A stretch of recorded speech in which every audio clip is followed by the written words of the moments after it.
Arrependimento, o começo de um novo caminho.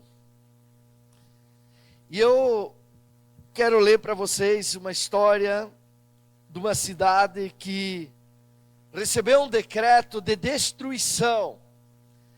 Deus deu 40 dias para esta cidade de Nínive. 40 dias, Deus disse: em 40 dias, através do profeta Jonas, eu vou destruir Nínive.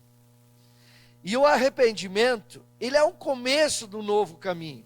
Não tem como você querer trilhar um novo caminho, se de fato você não se arrepender. O testemunho que eu dei antes daquele homem que esteve aqui comigo ontem, ele iniciou um novo caminho de sucesso, quando ele se arrependeu dos velhos caminhos. Sem arrependimento, não há mudança de rota. Isso você já começa a pegar desde o início. Então eu quero ler para você, a princípio, Jonas 3, do 1 ao 4, que diz assim: então a palavra de Yahvé, o Senhor, veio a Jonas pela segunda vez com esta orientação: levanta-te e vai agora mesmo à grande nação de Nínive, e assim que lá chegar, prega contra ela a mensagem que eu mesmo haverei de te entregar. Jonas sem demora obedeceu a palavra do Senhor e partiu para Nínive. E Deus tinha um propósito para aquela grande cidade, cuja extensão levava 3 dias para percorrer. Jonas entrou na cidade e caminhou por ela por um dia inteiro, proclamando: eis que daqui a 40 dias Nínive será destruída. Imagine você, se você recebesse um decreto, que daqui 40 dias, a tua família, ou a tua empresa, ou a tua cidade, ou até a tua vida, fosse destruída. E obviamente, que você saberia na tua consciência o porquê que isso está acontecendo. Que Nínive era uma cidade que tinha se entregado ao pecado, à idolatria, aos erros totais, vamos falar assim. E Deus manda o profeta lá. Deus é amor, porque Deus poderia ter chegado e dito: ó, daqui 1 hora vai ser destruído tudo isso aqui, ou daqui 5 minutos. Não, deu 40 dias. 40 dias significa tempo. Tempo limitado. 40 dias, não 41. Então nós temos um tempo para se arrepender, mas ele é limitado. Quem sabe seja hoje, o meu tempo, o teu tempo. E isso tem que ser observado. Em Jonas 3:5, a primeira frase diz assim: então os ninivitas creram em Deus. Quer dizer, se Deus falou, é Deus que falou. Ou nós cremos, ou nós seremos destruídos. É aquela história, irmão, muito clara. Ou você se arrepende, ou você terá a sua vida perdida, destruída. E uma das poucas coisas que se ouve hoje nas igrejas é: arrependei-vos. Arrependam-se. Porque sem arrependimento não haverá essa salvação, pregada de forma, às vezes, até emocional. Tem que haver arrependimento. E eu vou falar em 5 passos o que esse povo ninivita fez. Então, primeiro, eles creram, e crer também significa temer a Deus. O primeiro passo é: eles temeram a Deus. Se Deus falou, vamos fazer alguma coisa, porque algo vai acontecer. E não tem como alguém se arrepender sem antes crer, temer, acreditar que Deus existe. E o temor a Deus não significa ter medo no sentido negativo, como algo ameaçador ou perigoso. Não, ouça. O temor a Deus é um respeito profundo, reverência e reconhecimento da santidade, poder, justiça e grandeza de Deus. É isso que eles reconheceram. Esse temor relevante leva à obediência e arrependimento. Ouça, esse temor traz sabedoria verdadeira, molda decisões e transforma o caráter. Esse temor gerado no povo de Nínive, ele gerou algo muito bom. Ele moldou as decisões deles, transformando o caráter deles, que era terrível, e trouxe sabedoria. Porque só um sábio teme a Deus. Só um sábio crê em Deus. Só um sábio ouve a voz de Deus. Provérbios 19, 23 diz: o temor do Senhor conduz à vida. Quem ama sinceramente a Deus viverá em paz e segurança. Aquela cidade, aquele povo, eles decidiram a partir dali viver em paz e segurança. Então tinha que começar um processo. E a Bíblia fala: então os ninivitas creram em Deus. Porque eles queriam paz e segurança, eles não queriam destruição para a cidade deles. Você não quer destruição para a tua família. Você não quer destruição para você. Então você precisa crer. Você precisa temer a Deus. Ouça, o temor do Senhor é reconhecer que Deus é soberano e santo. Esse temor leva a uma atitude de humildade diante dele. Ninguém vai reconhecer que Deus é soberano e santo sem temer a Deus. E eu já expliquei para vocês o que é o temor. Não é nada negativo, ou ameaçador, ou perigoso. Não, é um amor profundo, é uma reverência, é uma santidade, né? É o reconhecimento da santidade de Deus. E sem isso, irmãos, sem o temor do Senhor, não tem como você sonhar com uma vida digna, com uma vida de paz, com uma vida de segurança. Por isso você precisa reconhecer que Ele é soberano e santo. Esse temor, essa atitude de humildade, isso sim vai gerar em você algo que vai mudar a tua história. Isso vai, diante de Deus, mover o coração de Deus, mover as mãos de Deus ao teu favor. E eu vou dizer uma coisa para você: se algo passar batido, você vai poder um dia assistir esse culto, porque são muitas informações, e esses passos aqui, eu poderia dizer que eles te levam ao céu, te levam a ter vitória aqui. E começa temendo a Deus. E temer a Deus não é vir na igreja somente, aqui é pequeno passo. Temer a Deus não é colocar versículo bíblico no Instagram e achar que está tudo certo. Na verdade, fora, depois que postou, depois que veio na igreja, a vida lá fora não mostra uma vida de temor a Deus. Não adianta nada. Enganando quem? Tem que se arrepender. O arrependimento é o começo do novo caminho. Se não for isso, que arrependimento é? Não é arrependimento, é remorso. E remorso não vem de Deus. Remorso vem do mal. Remorso traz culpa, tem que ser uma contrição. Contrição traz alívio. E contrição vem de Deus. Vem de um arrependimento genuíno. Seguindo Jonas 3,5, então diz: então os ninivitas eles creram em Deus. Combinaram um jejum geral.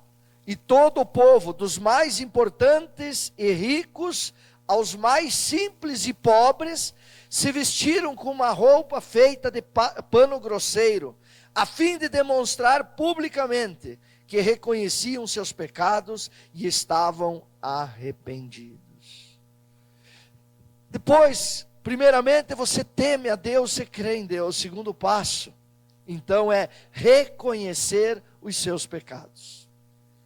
Ah, como está difícil hoje, porque você encontra crente, é tudo santo, é uma santidade, só falta aquela arruela de santo assim em cima da cabeça, mas não reconhece os seus pecados. Pecador é o vizinho, pecador é o meu colega de cadeira, pecador quem está atrás, pecador quem está na frente, pecador é o pastor, pecador é o meu líder. Eu não, eu sou santo dos santos. Não funciona. Esse povo talvez pensava assim, mas chegou o momento que tantos aqui fala, ricos e os importantes, os simples, os pobres, todos, publicamente reconheciam seus pecados e estavam arrependidos. Então, o que significa reconhecer os seus pecados? É admitir de forma sincera, diante de Deus e de si mesmo, que você errou, realizou coisas contrárias à vontade de Deus e à sua palavra. Isso é reconhecer os seus pecados. Realizar coisas contrárias à vontade de Deus e à sua palavra é o que mais as pessoas fazem às vezes. É bonito, e tem que postar versículo, andar com a Bíblia debaixo do braço, vir para o culto, vir para a célula. Meu Deus, isso aqui é chover no molhado. Tem que fazer isso. Mas mais do que isso, de forma sincera, diante de Deus e de você mesmo, você precisa reconhecer que errou ou erra. Senão você nunca vai iniciar um novo caminho. Vai sempre trilhar os velhos caminhos. Esse homem que veio aqui ontem, esse irmão de Mercedes V8, que andava numa chevetinha podre, ele decidiu começar um novo caminho. E Deus deu tudo novo para ele. E continua dando. Você quer isso para a tua vida? Claro que você quer. Mas então você tem que reconhecer. E de uma forma mais profunda, eu vou te mostrar o que envolve reconhecer os pecados. Consciência. Ter clareza que algo ter clareza de que algo feito foi pecado. Consciência. Humildade. Abrir mão do orgulho e reconhecer que preciso de perdão. Sinceridade, sentir de verdade o peso da falha, o peso do pecado. E responsabilidade, assumir que o erro é seu, sem culpar os outros. Isso é reconhecer. 1 João 1,9, olha o que o apóstolo João fala sobre reconhecer os pecados. Se confessarmos os nossos pecados, Ele é fiel e justo para nos perdoar todos os pecados e nos purificar de qualquer injustiça. Olha que lindo isso, irmãos. Se confessarmos, se reconhecermos, porque quem confessa, reconhece. Quando um marido chega e diz, olha, minha esposa, eu quero confessar para você que eu errei aqui. Então você está reconhecendo. Com consciência, com humildade, com sinceridade e com responsabilidade. Talvez arrependimento para você era uma coisa superficial, não é mais a partir de hoje. Isso está muito claro para você o que é. Olha só, a confissão não nos envergonha, pelo contrário, ela nos liberta. Sabe aquele filho, a filha às vezes tem vergonha de confessar para o pai, para a mãe, que errou. Não é vergonha, pelo contrário, é libertação. Quando você confessa, o filho, a filha, eu ainda tenho meu pai, liguei para ele hoje pela manhã, graças a Deus, 80 anos. Se eu tiver que confessar alguma coisa para o pai, eu teria que chegar e dizer, pai, olha, como teu filho, eu preciso confessar para o Senhor, eu errei nisso daqui. Não vai ser vergonha, vai ser libertação. Aplauda ao Senhor Jesus.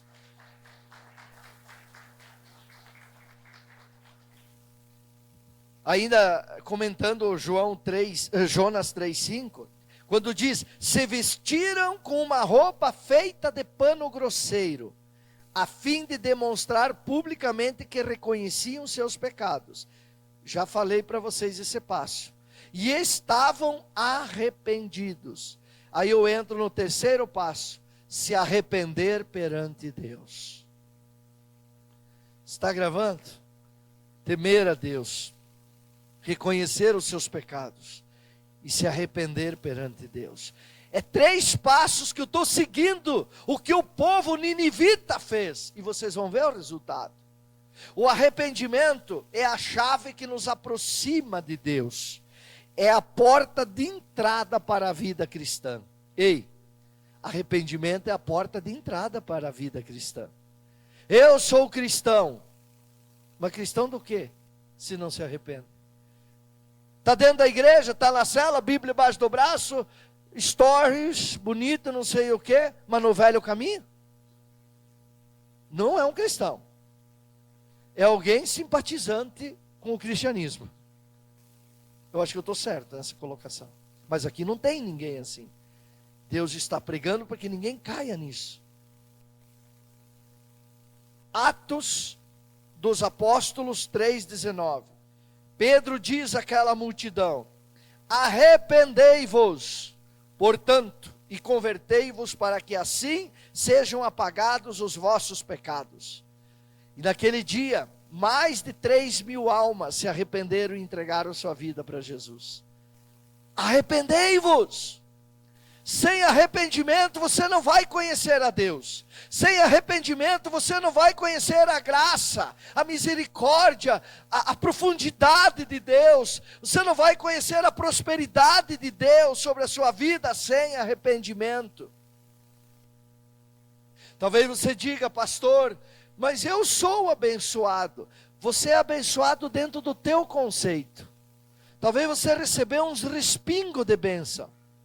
Talvez você diga: pastor, eu andar no chevetinho até para mim estaria bom. Eu andar no meu Voyagezinho tá bom. Eu andar no meu Celtinho, na minha Scenic, não sei que carro, tá bom.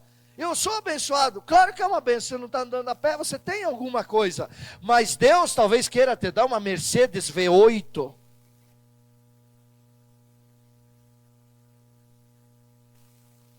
Pastor, eu estou feliz, eu estou fazendo assim como um empregado e não tenho nada contra. Está abençoado? É Deus que está abençoando, claro que sim. Talvez, mas Deus talvez queria você já dono de uma mega empresa. Aí entra, meus irmãos, arrependei-vos. Quando você se arrepende, esse homem que veio aqui ontem, um pecador, um ex-pecador terrível. Quer dizer, não existe ex-pecador, né? A gente peca todo dia. Mas claro, pequenas coisas, às vezes até inconscientes, por isso a gente pede perdão todos os dias. Agora, aqueles pecados terríveis que esse homem cometia no passado, ele não comete mais ali, ele é um ex. Eu também sou um ex nisso. E ele se arrependeu grandemente e começou a trilhar um novo caminho. E tantos, e eu sou mais um, o pastor dele lá hoje foi assim, o pastor que ele teve antes, que era o pastor Jairo, também teve que se arrepender e começar um novo caminho. Todos é assim. O verdadeiro arrependimento inclui uma decisão firme de abandonar o pecado, mudar de atitude e viver de acordo com a vontade de Deus. Isso é o verdadeiro arrependimento. Decisão firme de abandonar o pecado. E atitude firmada diante de Deus, de cumprir a vontade dEle. Isso é arrependimento.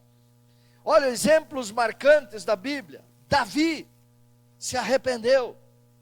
O filho pródigo se arrependeu. Pedro, quando negou Jesus 3 vezes e foi chorar amargamente, se arrependeu. O ladrão da cruz, que eu preguei domingo da direita, se arrependeu. Todos começaram um novo caminho. E todos chegaram à glória. Quem um dia quer chegar junto de Deus? Aplaude a Ele. Seguindo a palavra, Jonas 3, 6 e 7. Quando o rei de Nínive tomou conhecimento da pregação e de tudo o que ocorria na cidade, ele se levantou do trono, tirou o manto real, vestiu-se também de pano de saco e sentou-se sobre cinzas. E então proclamou em Nínive: eis que por decreto do rei e de seus nobres, fica proibido a todo homem ou animal, bois ou ovelhas, provar de qualquer alimento. Portanto, não havereis de comer e nem beber nada. Aí eu entro no quarto passo do arrependimento, onde você vai começar um novo caminho. é necessário se humilhar perante Deus. Se você não se humilhar perante Deus, meus irmãos, tu nunca vai começar um novo caminho. Não é diante de mim. Eu sou um homem simples. O povo que chegou viu, estava sentado lá atrás. De repente eu disse para o Marcelo, que estava ali aguardando a filha dele: meu Deus, falta 4 minutos para começar o culto. Sou um homem simples. Me desliguei um pouco, porque sou um ser humano. 4 minutos, peguei meu café, vim aqui. Então não é diante de mim que você tem que se humilhar. É junto comigo se humilhar a Deus. Quem está comigo? É isso, irmãos. Tiago 4,6 diz assim, o apóstolo Tiago, o irmão de Jesus, disse assim: todavia ele nos outorga graça ainda maior. Por isso, declara a Escritura: Deus se opõe aos arrogantes, mas concede graça aos humildes. Ouça, a humildade é o caminho para alcançar o favor de Deus. Aleluia! Esse é o caminho para alcançar o favor de Deus. Você já pensou, Léo? Você já pensou Deus olhar para você e dizer: ô Léozinho, ô Piá, meu Piazinho, eu vou fazer um favor por você. Oh, meu Deus! Se eu chegar e dizer: Léo, Deus tocou no meu coração, eu quero fazer um favor por você. Você já vai ficar feliz. É o teu pastor. Algo bom vai acontecer. Mas se você se humilhar perante Deus, você atrai o favor de Deus sobre a tua vida. Não adianta ficar chorando. Meu Deus, a chuvete é podre. O meu filho tem que deixar sozinho, minha mulher me abandonou. Eu só podia dizer isso. Não. Ia servir a Deus. Se humilhava perante Deus, para cima e para baixo, com aquele chevette lá, largando rojão de fumaça, motor explodindo e subindo aquela rampa da igreja, enquanto muitos de carrão ali assistindo. Hoje, quem sabe, nem na igreja estão, nem carrão tem, e o homem anda de V8. Ele nem pediu, ele nem dá bola para isso, mas Deus dá, aí você curte. Se um dia Deus me dá um helicóptero, um avião para mim me mover aí para as convenções, tudo, eu nem estou pedindo, mas se Deus dá, aleluia! Sim ou não? A tua casa não é uma bênção? Claro que é, né? Mas e se Deus quiser te dar uma casa ainda melhor, num condomínio com uma segurança total, e campo de golfe, tênis, e futsal, e não sei o que, e academia ar aberto, e não sei mais o que, não sei quem para cuidar do teu filho, você vai dizer não? Se Deus dá, receba. Mas para isso, você precisa se humilhar perante Deus. Olha o que diz Crônicas 7,14. Preste atenção nessa palavra. Deus disse: e se meu povo, olha só o termo, e se o meu povo, que se chama pelo meu nome, se humilhar, orar e buscar a minha face, e se afastar dos seus maus caminhos, do céu eu o ouvirei, perdoarei o seu pecado e seus erros, e curarei a sua terra. Por isso que o rei implantou ali um jejum, saiu do trono, tirou suas vestes, porque ele disse: Deus falou, ele vai destruir a minha cidade daqui 40 dias. Precisamos crer, precisamos confessar, e precisamos se humilhar perante esse Deus. Porque aí Ele vai curar a nossa cidade, Ele vai curar a nossa terra, Ele do céu Ele vai ouvir o nosso pedido de perdão, e Ele vai perdoar os nossos erros. Se um rei fez assim, por que eu não vou fazer? Por que você não haveria de fazer? Ouça, a humildade é uma atitude infalível para restaurar uma vida, pois ela é o reconhecimento de que Deus é santo e nós dependemos totalmente da sua graça. Isso é humildade, irmãos. Isso é humildade. Às vezes humildade não tem nada a ver com a pessoa andar de chinela de dedo, que não diz italiano lá em Concórdia. Não tem nada a ver você andar com uma camiseta do Lula, do Bolsonaro, sei lá de quem. Não tem nada a ver com isso. Humildade, a verdadeira humildade está nas tuas atitudes, está no teu caráter, está no teu estilo de vida. Isso é humildade, atitude de dizer: Deus, eu não sou nada sem ti. Porque, escute, muitas vezes as pessoas querem mostrar humildade é para os homens, mas perante Deus não se humilha. Perante os homens até anda de chinelo de dedo, de camiseta, não sei o quê. Tá, o coitadinho se faz disso, daquilo, mas não reconhece Deus como deve ser reconhecido. Humildade, primeiro, começa a ser humilde com Deus. Depois tem que ser humilde com as pessoas. E para isso você não precisa andar de chinelo de dedo. Você pode andar com o melhor calçado, a melhor roupa, o melhor carro, mas você precisa ser humilde. Aplaude a Jesus. Ouça, a humildade restaura, porque reconhece a santidade de Deus e a nossa total necessidade dele. Mais resumidinho, né? É isso. A humildade, ela restaura. Por que ela restaura? Porque quando você se humilha perante Deus, você reconhece a santidade dele. Você reconhece a tua total necessidade dele.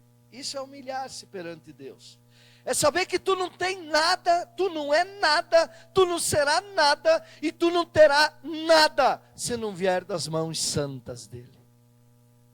Isso é se humilhar perante Deus. Quando você consegue viver isso, meu querido, minha querida, você vai viver uma vida que você nem poderia imaginar que existiria. Mas você precisa entender isso. 1 Pedro 5,6, Pedro disse: sendo assim, humilhai-vos sob a poderosa mão de Deus, para que Ele vos exalte no tempo certo. Hoje eu estou usando o testemunho do meu amigo Hack. Um dia ele se humilhou perante a todos, os meus olhos viam, e eu acompanhava ele, estava sempre com ele. Tendo que ter os seus filhos, às vezes, lá trocar fralda, um homem, sozinho, humilhado, largado, carrinho velho, podre, sem dinheiro, mas se humilhou e amou a Deus, buscando pessoas, salvando pessoas, mas no tempo certo, Deus exaltou ele. E ontem, quando eu desci do carro aqui, quando eu achei que aquilo lá tinha asa, né, ele disse: não tem ninguém. Bom, deixa eu te mostrar um pouquinho como é que esse negócio anda. Lá de cima eu pisquei o olho, quando eu abri eu estava aqui. E aquele tal. Eu digo: meu Deus do céu, explodiu esse motor. Nunca andei num V8. Cheguei aqui, olhei para ele e disse: alemão, a minha alegria é muito grande em ver você assim. Em ver você tão empoderado, mas tão humilde. Não mudou nada. Você continua sendo aquele mesmo. E olha o que Deus fez para você, alemão. E agora, olha o que Deus fez por mim. Eu estou descendo de um V8 teu, de milhões. E você está me largando, olha a placa, na frente de uma igreja. E eu não vim ver um pastor. Eu sou o pastor. Que Deus confiou. Você pode parar para pensar, alemão, o que Deus fez comigo e contigo? Nós dois choramos. Eu saí do carro chorando e ele foi embora chorando. Aplauda o Senhor Jesus.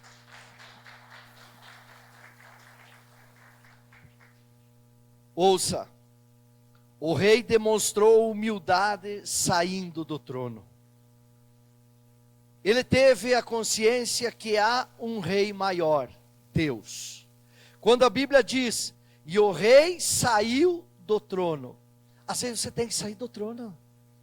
Desce, desce do teu trono, está na hora. Você não é rei. Se humilha.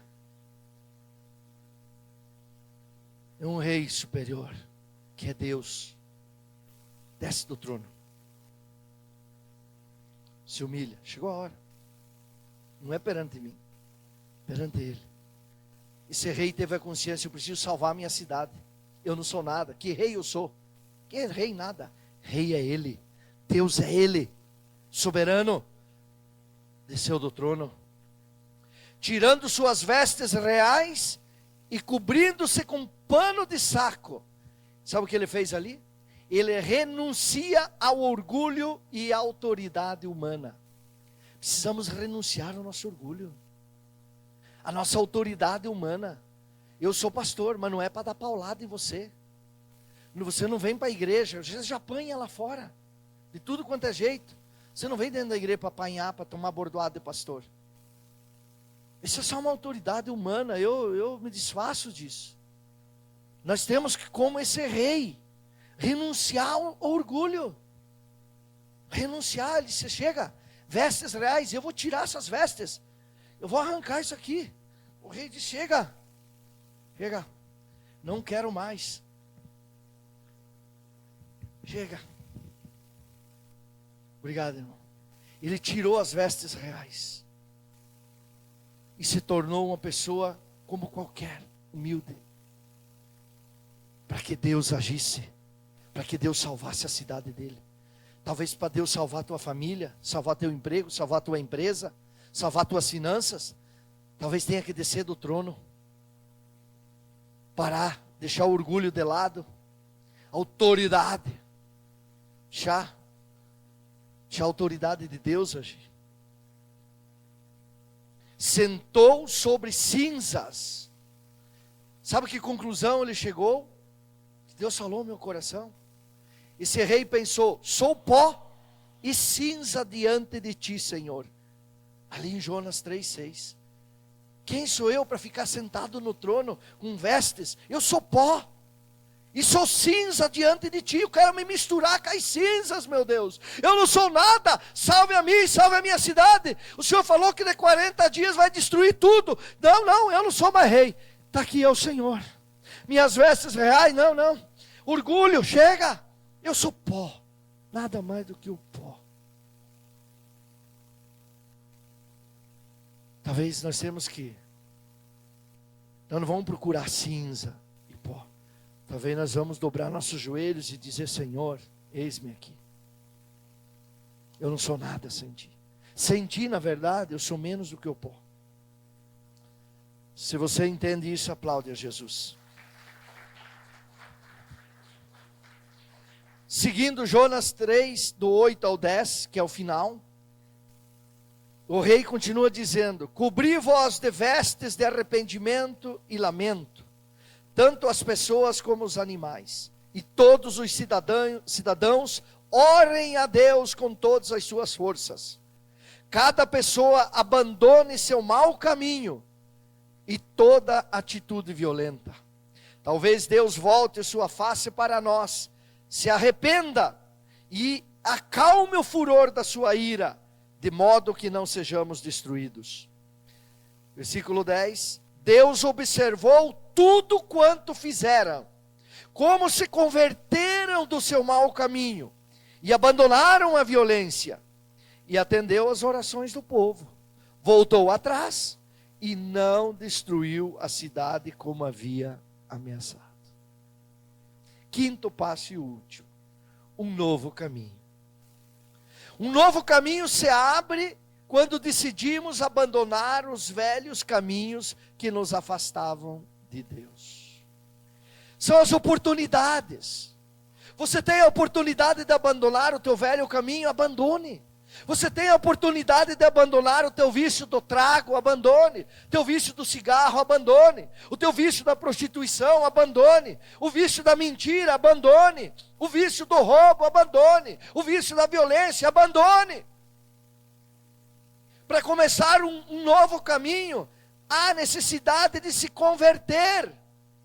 Porque a Bíblia diz aqui no versículo 10, Deus observou tudo quanto fizeram, como se converteram do seu mau caminho. E um novo caminho só começa quando decidimos abandonar os velhos caminhos.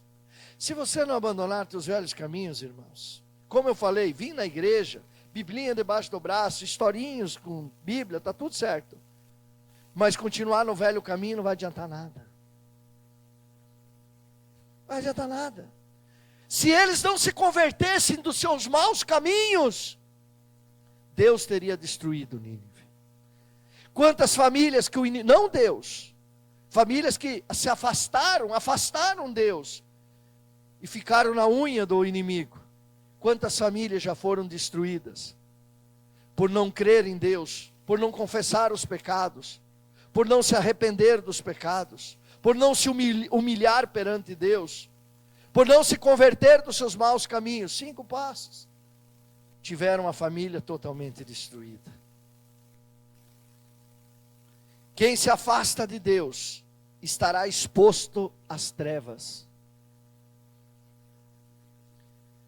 Quem está afastado de Deus, irmãos, está suscetível a cair na unha do capeta.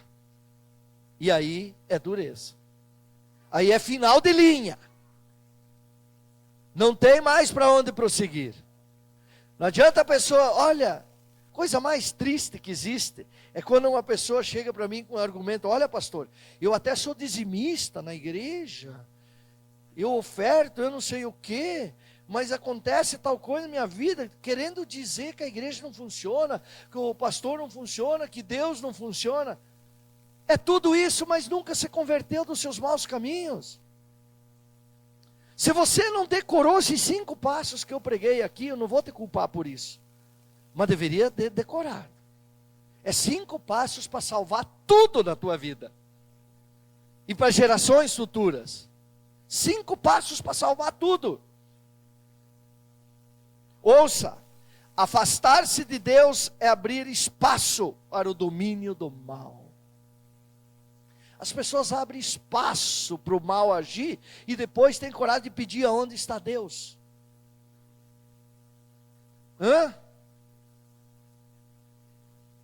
Tiago 4,7.